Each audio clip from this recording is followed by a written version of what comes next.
welcome to Mysteries and Mimosas, and thank you for listening. My name is Max, and with me is your favorite co-host, Aria. Hi, everyone. Hi, Aria. Are you ready to present today's episode? I am. And so, what do you have in store for us today? Today's case is an unbelievable case out of DeKalb County, Tennessee, and technically it's a solved case. Solved case. I can't wait to hear about it, but first, I just want to thank you for listening to this episode of Mysteries and Mimosas. As usual, please visit us at mysteriesandmimosas.net. Follow us on social media as well. You can find us on Instagram at Mysteries and Mimosas Podcast. We're also on Facebook, TikTok, and YouTube. But before we get started, we're going to go through the trivia questions from the year of this incident, which is 2015. The idea behind doing this trivia segment is to mentally bring you back to the year of the episode by asking Aria several easy trivia questions and maybe one hard one. Question number 1. This rap star was commended in the 2015 Guinness Book of World Records for having the most words in a hit single titled Rap God, totaling 1,560 words in 6 minutes and 4 seconds. That's easy. Is it? It's Eminem. Yeah, it is Eminem. Well, I guess we're off to a good start on this one. Mm-hmm. Good job. I'm proud of you. Question number 2. Name the notable politician who used her personal email address for official business while she was Secretary of State. Hillary Clinton. It is Hillary Clinton. I feel like these questions are way too easy for you. Anybody could get that one. Maybe not. All right. Question number 3. Name the super discount member chain which sold over 128 million hot dogs on their food courts in 2015. Costco, of course.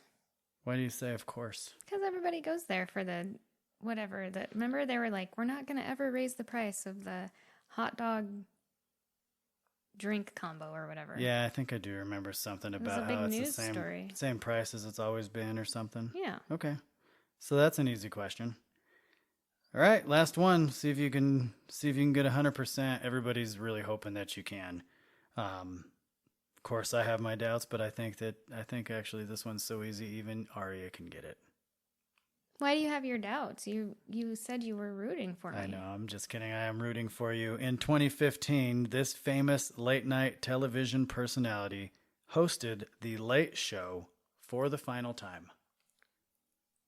David Letterman. Oh, I'm so sorry. It's Really? Not David Letterman. Nope, it's not. Oh. It's Jay Leno. Oh, it was Jay Leno? Nope, I'm just kidding. It's David Letterman. You won. 100%. I don't want to give you another one because I don't want you to fail. 100%. Next week, I will be in the hot seat. You are responsible for making trivia questions, and let's see how long you can reign. Oh, it'll be a while. I'm going to pick some. Yeah. Last time I picked easy ones for you. This time I'm not showing you any mercy. Really? The stamp question was easy? I don't think so.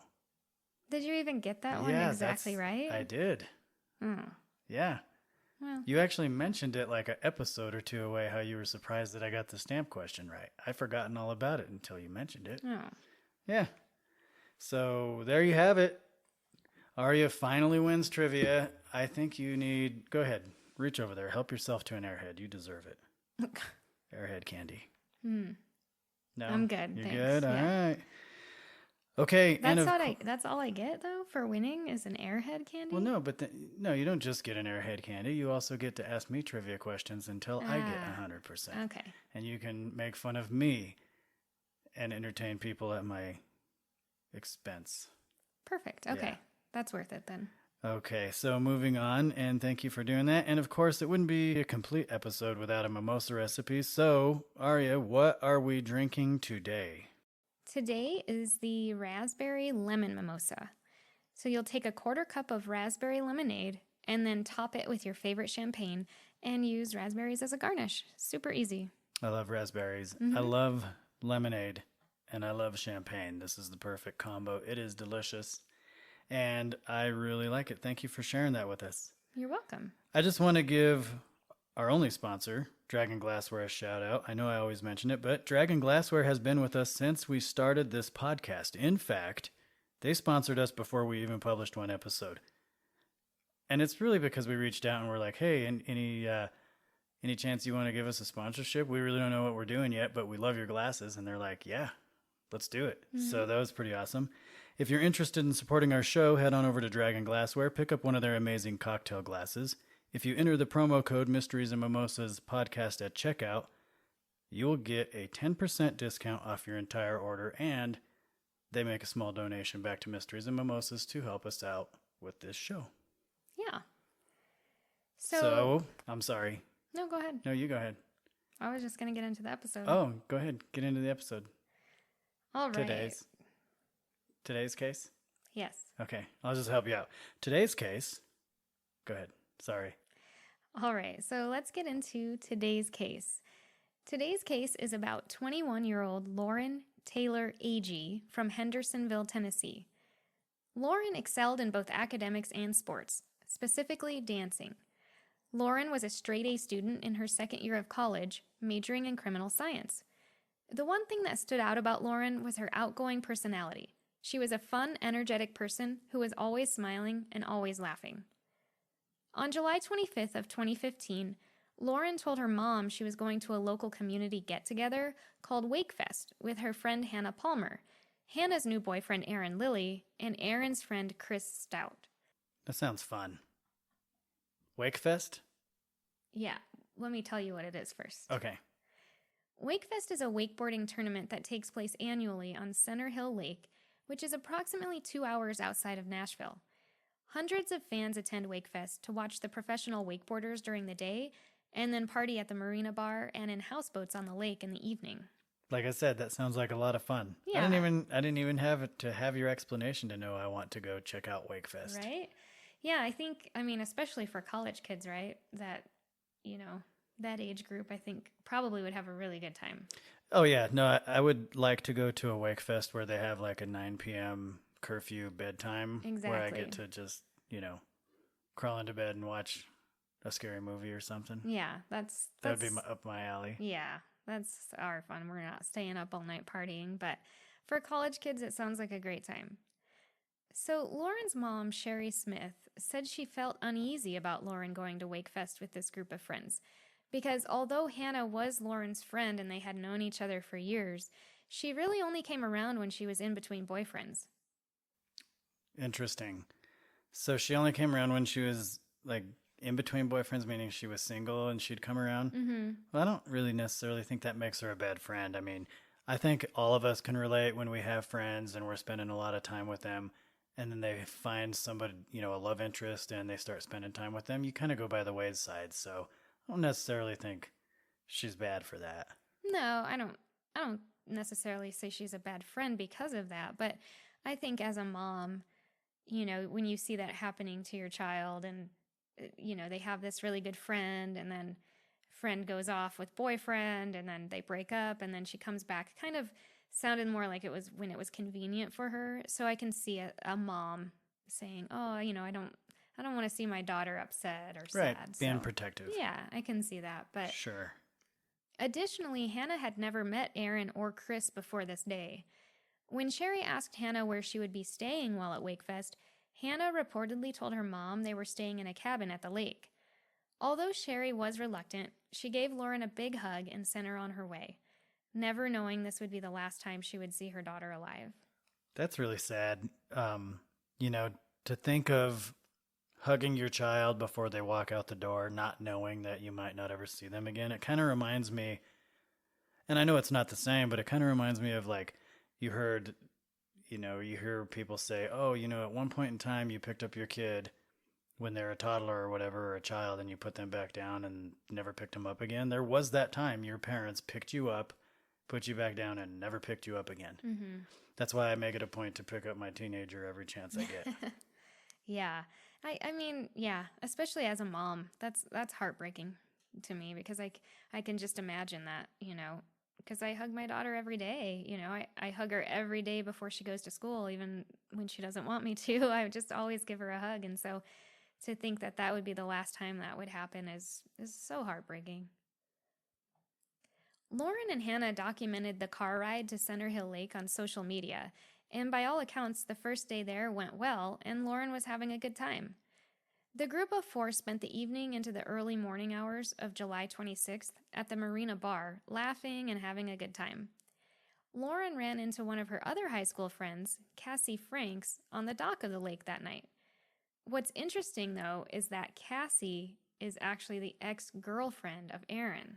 Oh, wow. Yeah.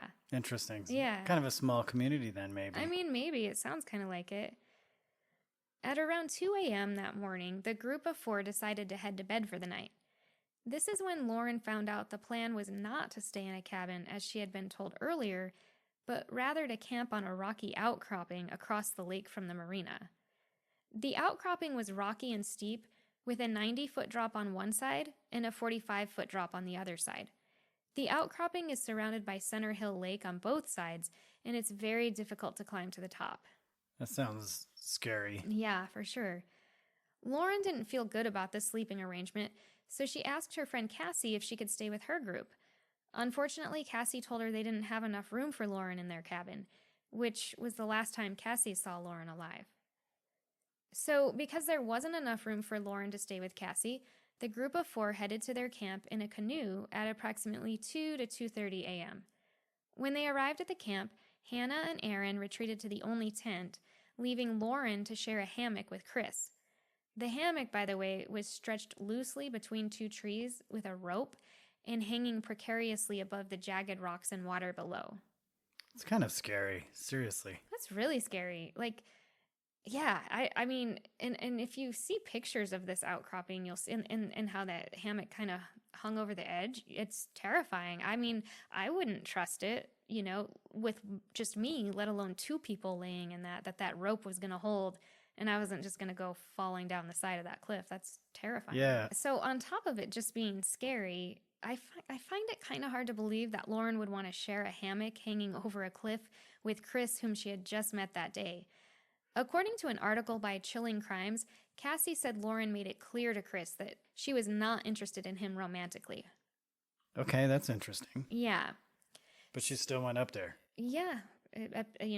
According to everybody's story with that group, they went back and went up there together. Okay. The next afternoon, on July 26th, around 4:30 p.m., a man named Lynn Blair and his son were out fishing on Center Hill Lake when they came across a body floating face down in the water. Around the same time the body was discovered, Chris and Aaron showed up at the scene in their canoe and said their friend was missing. Oh, interesting. Yeah. Very convenient. Mm-hmm. The body was determined to be that of Lauren. The DeKalb County Sheriff's Office was called in to investigate Lauren's death, and Detective Jeremy Taylor was assigned as the lead investigator on the case. When questioned by the police, Chris, Aaron, and Hannah reported that the group of four had all returned to the campsite together drunk, and Aaron and Hannah went to sleep in the tent, while Chris and Lauren went to sleep in the hammock. When they woke up on the morning of July 26th, Lauren was not at the camp. However, Lauren's shoes, phone, and wallet were still at the campsite. Oddly enough, none of Lauren's friends ever reported that Lauren was missing. Hannah told police she never reported Lauren as missing because she had just assumed Lauren had gone off to meet someone. I mean, that excuse makes sense. I mean, if you're all out partying on this wake fest on boats and stuff, I can see that as a possibility. So, I don't know. I'll play the devil's advocate on that because who's Lauren going to see at 2:30 a.m. after having to climb all the way up that cliff in flip-flops and drunk, as the group described her? When I watched the Crime Watch daily episode on this, they showed the cliff that the group climbed to get to the campsite. It was extremely steep, and there was a white rope they had to hold on to and pull themselves up with. It looked like it would be difficult to climb sober, let alone intoxicated and in flip-flops. And the other reason that seems odd to me is why, if she was going to meet someone, why would she leave her shoes there? I mean, she's going down a rocky cliff. Would she not at least put her flip-flops back on? That doesn't make sense. Yeah, so I guess I was under the impression that Hannah woke up in the morning to find Lauren gone, and that would make sense to me that it would be a reasonable explanation that maybe Lauren could have gotten up and ventured off to go meet someone. Yeah, no, that's exactly what Hannah is saying happened. I'm just saying that seems off because her shoes are still there. Why would you not she take wouldn't your have left her shoes behind. or your phone or anything with you? That To me, that kind of sent up red flags. But after the autopsy, the medical examiner reported their findings of an accidental death by blunt force trauma and possible drowning. The autopsy also found Lauren's BAC to be twice the legal limit. Okay, so if it's twice the legal limit, I'm assuming most states it's 0.08, even in 2015. So, at a 0.16 roughly for a female especially, it is a pretty high BAC. Unless you're an avid, alcoholic that drinks all the time, then it doesn't really affect you as much. I think, climbing that cliff with that high of a BAC the next day after your blood is taken post-mortem and tested, that means her alcohol content was much higher. Possibly. Because, it had to be, because it was at least a 1.6 up until the point where her body could no longer metabolize it, which would have been the point that she was deceased. Right. I wonder, though, does death affect the alcohol level at all? Like her being in the water floating for 12 hours or however long it was, would that affect her blood alcohol level? I mean, we know that alcohol levels go down with time through metabolism. So I think that when you die, your body is no longer metabolizing it. So I think it would dissipate much slower, if at all.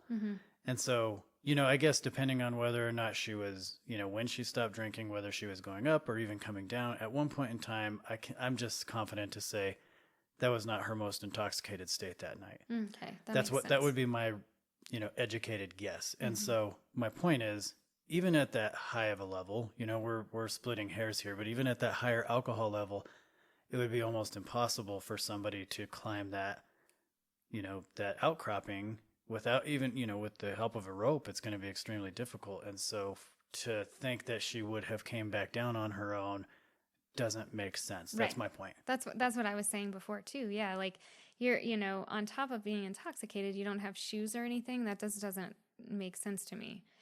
So 2 months after Lauren's body was found, Detective Taylor completed his 3-paragraph police report and noted Lauren had died when she accidentally fell off the cliff she was camping on, hit her head, and possibly drowned in the water below.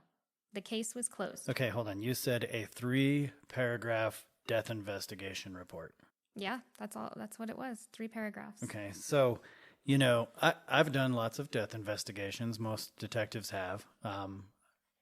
I can tell you right now, in a situation like this where there's alcohol involved, people drinking, obviously being where they're not supposed to be, and just a mysterious unattended death, quote unquote, at that time, that's what they're investigating, is an unattended death, because these 3 people have alibis or, stories or whatever you want to call it. Not alibis, but stories.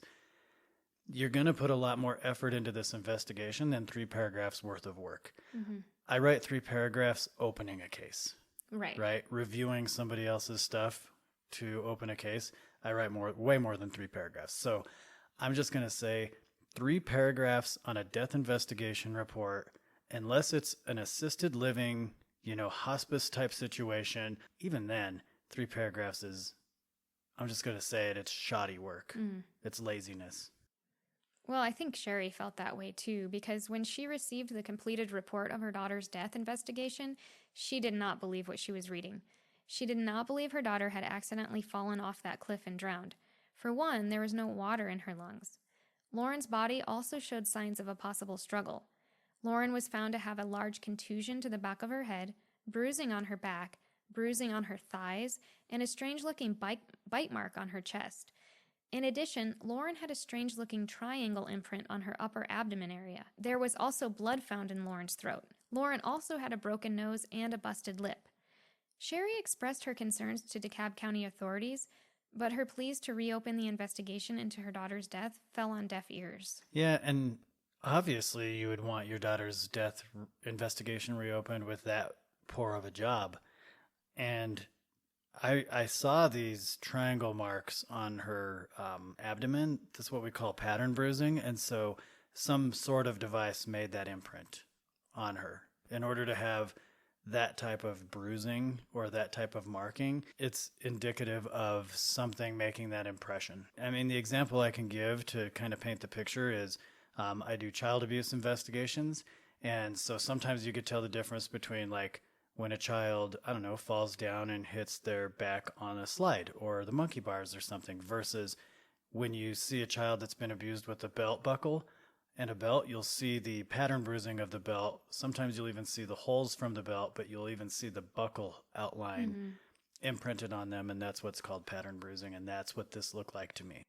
Yeah, and there's speculation that that imprint or that mark or the bruising, whatever you want to call it, came from the front of the canoe that they had. So if you imagine a canoe, it comes to a point at the front, and it has like this piece of, there's a picture of it online, like this plastic piece in the shape of that triangle. And within that triangle, there's like a cutout square, and that mark matches up with that pretty well. And so, almost exactly. Yeah. So the thought is that that would have been from her body laying over top of that triangle piece and being moved as she's being moved. Yes, essentially. That is what,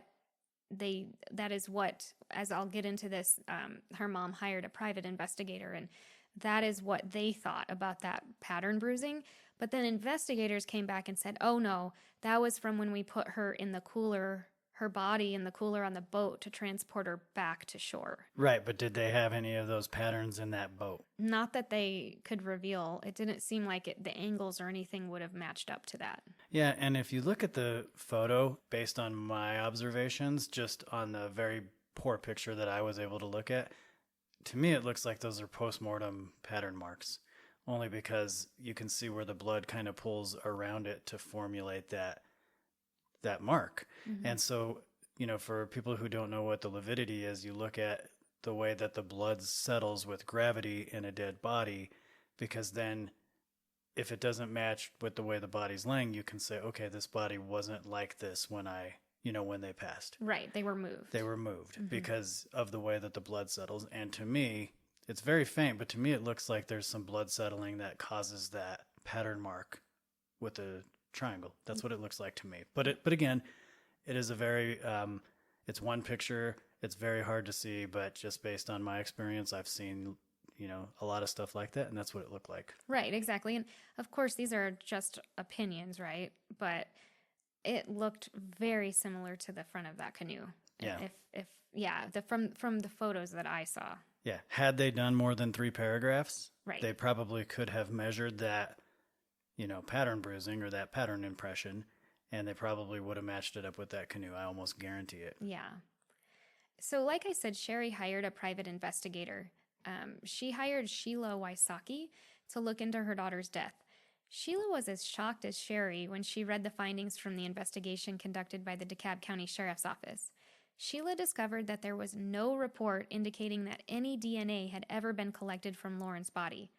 And that goes for under her fingernails or from that possible bite mark on her chest. Further, no sex assault kit had ever been completed on Lauren. Investigator Taylor cited the fact that Lauren was on her period as the reason a rape kit was not conducted. Okay, so this is in my wheelhouse. This is what I do for a living. I investigate sex crimes, crimes against children, sex crimes. And I can tell you this is the most asinine thing that I've ever heard of. Yeah. And I don't think you have to be a detective or a world-class investigator to know that you can be sexually assaulted with a tampon in, with a tampon out. It doesn't matter. Right. And so when you have a dead body under suspicious circumstances with a bite mark on an abdomen. And then bruising on her thighs that looked kind of like she could have possibly been being held down. Yes. And bruising injuries to her neck. Mm-hmm. To me, that screams, okay, this person may have been sexually assaulted. And so regardless of whether there's a tampon in, how they're clothed, it doesn't matter whether they're nude or fully clothed, no matter the circumstances, you're still going to go through your necessary due diligence to collect DNA evidence by conducting, most people know it as a rape kit. It's actually not called a rape kit. It is called a SANE exam, and SANE is an acronym for Sexual Assault Nurse Examiner. The other terminology that is used commonly is a forensic nurse examiner, but these SANE exams on the living are conducted by these nurses who have special skills and training to collect DNA evidence, collect evidence in the form of biological samples, from various parts of the body, right? They swab the vagina, they swab the anus, the skin, all around in that area. And then they swab the breast, the neck, they swab specific areas to collect that DNA. In addition, they're noting all their medical findings about, injuries, bruises, tears, things of that nature in order to provide the investigator and the court system eventually, a really good picture of what this body or this person experienced. And the medical examiner does the same thing. And so really the burden to have that, kit done or that seine done on the decedent is really, the burden is on the investigator to make sure that happens. Right. Because, once it's too late, it's too late, and it was just never done in this case. So it's disappointing because, now we'll never know. Now we'll never know because it's gone. Right. That the evidence is no longer here. And so you're right. We will never know if there was anything there. So also bewildering was the fact that after Chris, Aaron, and Hannah were interviewed and released by investigators, they were allowed to return to the campsite to gather their belongings. It was reported from witnesses around the lake that a fire could be seen burning when the three went to collect their belongings. Apparently, investigators had never considered the campsite to be a crime scene and assumed Lauren had been drinking too much and fell from the cliff in the middle of the night, so the area was never processed. This was bolstered by Chris's story that they fell asleep in the hammock together and Lauren must have gotten up to use the restroom, lost her balance due to intoxication, and fallen, all without him feeling her get up or hearing any commotion. Okay, so hold on a minute. So they never considered the campsite up there to be a crime scene? No, it was never processed or anything. They went up there, I believe, but didn't. I'm going to be honest with you. It. It doesn't surprise me because they didn't even consider Lauren's body to be a crime scene. Right. I mean, it is, and now they know that. What I'm seeing here is something that you typically see in new police officers without experience, very rarely with new detectives, but sometimes. What I see here is Taylor, Investigator Taylor, is forming this investigation to match his theory. And when you do that, you get it wrong, right? 100% of the time, you're going to get it wrong. Because what you really should be doing is, it's really simple. The only rule to do an investigation and do a thorough, fair investigation is to follow the truth. Whatever that truth may be. Whether or not it clears these three kids of any wrongdoing, which in this case it did because Taylor almost immediately believed that all it was a fall and just an accident, or it could prove that they did something wrong. And I'm just saying, based on the information you're giving me and what I know about this, I think if a competent investigator did a fair and unbiased investigation into Lauren's death, I think that one of those or all of those three kids up there, or adults, I guess, I think they probably would have been looking at some charges. I mean, they'd have been in trouble. Right. I think they probably had something to do with it. That's just my opinion. Yeah, I mean, it's possible, right?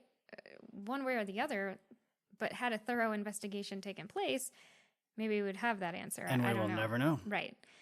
They call that confirmation bias, correct? That's what the term is, right? When you formulate an opinion right away and then you look for the evidence to back that opinion up instead of coming into an investigation with an open mind and just going where the evidence leads you. You already have your mind made up, and then the only evidence you're looking at is any evidence that will back up what's in your mind. So, correct. Yeah, that's not a good way to conduct an investigation, especially one like this.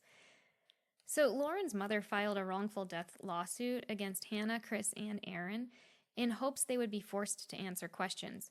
However, unbelievably, each one of them pled the fifth. One good thing that came out of the lawsuit, though, was the fact that lead investigator Taylor was deposed. Fox 17 was able to get the video recording, and an excerpt can be heard here. Now, did you ever listen to the 911 calls that were called in that initiated this case? I didn't, no. Okay, why not? I just didn't. Did you interview any of the people who had made those calls? No, I did not. Sitting here today, do you know when she was last seen alive? No, I don't. And there were houseboats, were there not, that were somewhat near this campsite that the individual has been at? There was at the dock. Yeah. Did you do anything to talk to them about what they may have seen the evening of Lauren's death? No, I didn't. Okay, why not? I just didn't. Did you ever look for blood on the rocks at the bottom beneath the campsite? No, not specifically, no. Now, if you later learned that Lauren had hemorrhaging within her throat that could be consistent with choking, would you have taken any additional steps to investigate that? It's possible. Yeah, that deposition is extremely infuriating. I mean, it just speaks volumes about the level of his ability, right? Right. I mean, if that's his theory and he is formulating this investigation around his theory that she fell and it was an accident, that's the first thing that you're going to do, or one of the first things you're going to do is go try to find, okay, where did she fall? Let's take pictures of where she fell, where she landed, how did she get in the water? Where did she, where did her head hit? She has this contusion to the back of her head. How did this happen? Where could she have fallen from? Because you just need to find that evidence to validate what you believe it to be true, if Right. that's what you're doing. Yeah, he didn't even look to see if the rocks or anywhere had blood on it or anything. And the correct answer when they said, hey, if you would have known, or at that time, that there was hemorrhaging in her throat consistent with a strangulation, so to speak, or pressure on the neck, would you have done things different? His answer was, possibly. No, the answer is yes, absolutely. You should be doing things different. That should at least pique your interest to say, okay, how did this happen? Right. I mean, I also find it really odd that he never interviewed the people who called 911. Yeah, I mean, it is odd. I hate to say it, but man, he did a poor job. I mean, less than poor job on this investigation, because he didn't even consider doing, collecting DNA. Mm-hmm. I just want to put this out there. So even if he didn't suspect these other people of having anything to do with anything to do with Lauren's death, if this were my case, and I think mediocre investigator, I would like to hope, they would be doing those necessary steps, not only to try to prove what happened, but to try to clear these people's names, to say, okay, yeah, we did do the testing. There was no DNA underneath her fingernails. There was no evidence of a sex assault. There was, there's no indication to believe that this happened. But that ship has sailed. Right. You can't go back now and No. do it. And speaking of that 911 call, also, Sherry tried to go get a copy of that from the sheriff's office, and they told her that it had been lost. The 911 call? Yeah, it's been lost due to a computer glitch. So they don't even have that anymore. I'm not a huge conspiracy theorist person, but based on this botched investigation, it doesn't surprise me that 911 tape is quote unquote lost. Yeah, it makes you wonder a little bit. So Sheila hired a hydrologist during her investigation into Lauren's death. A hydrologist essentially studies how water moves across the Earth's crust. Typically, hydrologists are used on projects such as dams, bridges, and flood protection. The hydrologist found that, due to the current in the lake that's caused by the dam, Lauren's body would not have ended up where she was found. Lauren's body would have had to float against the current to get to the cove she was found in.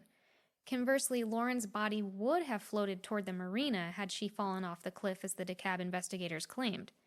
In addition, Sheila conducted tests using a dummy the same size and weight as Lauren to see what would happen if she had fallen off the cliff.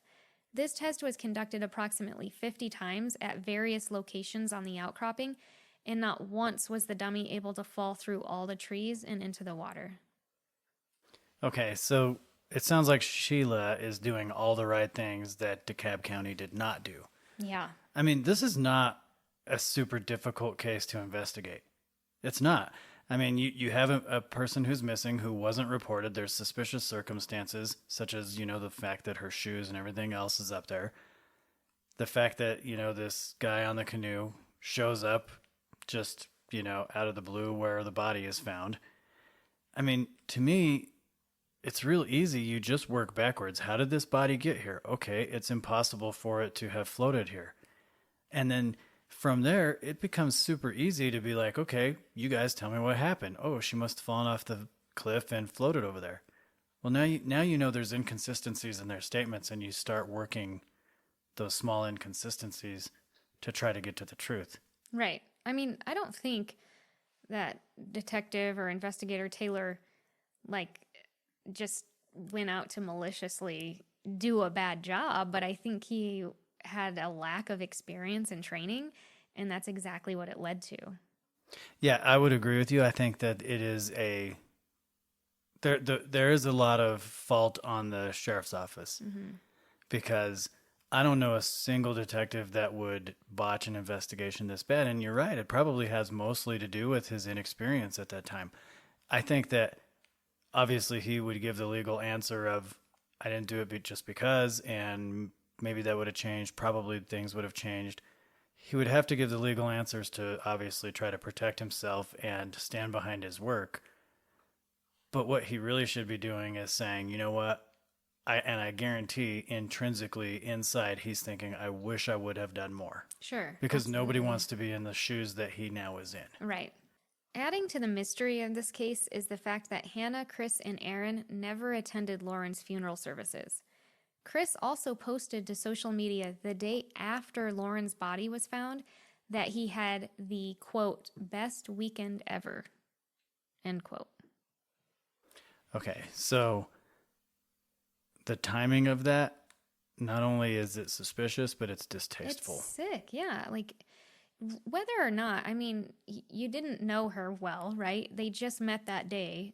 I get that you didn't have like a close bond or anything, but even if I just met a person for the day and we hung out all day and then we go camping or whatever, I'm going to feel really bad that that happened to this person. I'm most certainly not going to post that I was the best weekend ever. No, and I think most people would have a hard time even coping and going through that day as a normal day. I know. So whether everyone can agree if Lauren was murdered or died accidentally when she fell, I think we can all agree that the investigation into her death was not thorough. Due to the missed opportunities to collect potential evidence, Lauren's family may never know what happened to her that early July morning in 2015. Yeah, I think they know. You know, deep down inside, I think they know. But they're never going to get the justice that they really deserve. Because, you know, I don't want to come on here and say, oh, these 3 people did something to her, they're guilty. No, something happened to her. There is foul play here. I can just tell you based on everything that we know. You know, Sheila uncovered that very easily with a simple hydrologist test, with a simple dummy test. These are things that can be done very easily that were just missed. These opportunities were missed. And, you know, it really infuriates me because you have victims who deserve answers and deserve justice and deserve to know the truth, but they don't get it because, well, quite frankly, it's just laziness and it's ignorance. Yeah, for sure. It's a really sad case. I mean, I think, you know, based on what we know, yes, something else happened that day. But, you know, we don't know for sure what, and we don't know for sure who. Right? I would say we do know for sure what. The medical examiner said she died because of blunt force trauma to her head. Or possible drowning. Although she didn't have any water in her lungs, most likely that was not the cause. I'm guessing the medical examiner listed that because she, you know, may have had water exposure, you know, on her skin, some evidence in the autopsy to reveal that she had been waterlogged, but there's no evidence in her lungs to indicate that she drowned, but there is evidence on her head to say that she died of blunt force trauma. Yeah. And I mean, I guess you can say, okay, well, maybe she still fell down, but the dummy test proved that she couldn't have fallen into the water. She couldn't have floated to the location that she floated to. Yeah. There's no evidence of a boat or anything that she made it all the way over there on her own accord. So somebody put her there. So foul play is suspected just based on those factors. Right. And so that's why I say I think deep down inside the family does know. I think we all know that there's foul play here. Who did it? We'll never know. Right. You know? Unless somebody gets a conscience and decides to say something. Because unfortunately, it's too late to get all that evidence back. It's gone now. It is gone. But you know, the nice thing about, I mean, I hate to say the nice thing about it, but the good thing about cases like this, when they're closed and you have an agency that doesn't want to reopen it, obviously they have egg on their face in this case, and that would be a very good reason for them not to want to reopen it. The good thing about it, though, is if somebody does know something and they bring forward that information, this case can be reopened. Right. And Lauren and her family deserve that. They deserved to have a thorough investigation, you know. No, yeah, everybody deserves to have a thorough investigation. It doesn't matter what the case is. Mm-hmm. I mean, everybody who's the victim of a purse snatching deserves just as thorough of an investigation as the victim of a murder. Mm-hmm. Because, as police officers, we take the oath to serve and protect, and that's what we're trained and we're paid to do. And it's really not that hard to just do a good job and take pride in your work. That's my opinion. Okay, Aria, well, thank you. You know what? You did a phenomenal job at the episode. You did a phenomenal job at trivia. I'm going to let you close this one out. Let's see if you can make it a trifecta, do a phenomenal job at closing out this episode. All right, I'll try. So last week we asked you to send in pictures of your pets and that we would present a pet for each episode. Well, we did receive some pet pictures, and our first one comes to us from listener Rita, and it is Minnie Pearl, who is a 2.5-year-old Morkie, which is a Maltese and Yorkshire Terrier cross. And then she also, in the same picture, sent us Dolly Ann, her 3-year-old cat. Well, I'm just going to tell you, I love this idea, and I love Minnie Pearl, and I love Dolly Ann, and you will see them if you visit us on our Instagram page at Mysteries and Mimosas Podcast. This episode is dedicated to those two cute fur babies. And to Rita, thank you for sending that in. And if you would like to have your pet highlighted and an episode dedicated to your pet, please email us your pet picture at mysteriesandmimosas@gmail.com. Thank you. Yes, please do. We love to see them. Yeah, I think we already have some for next week's episode too. We do. But I'm really excited that Rita sent these in so that too. we can kick it off the right way with a dog and a cat. Yes.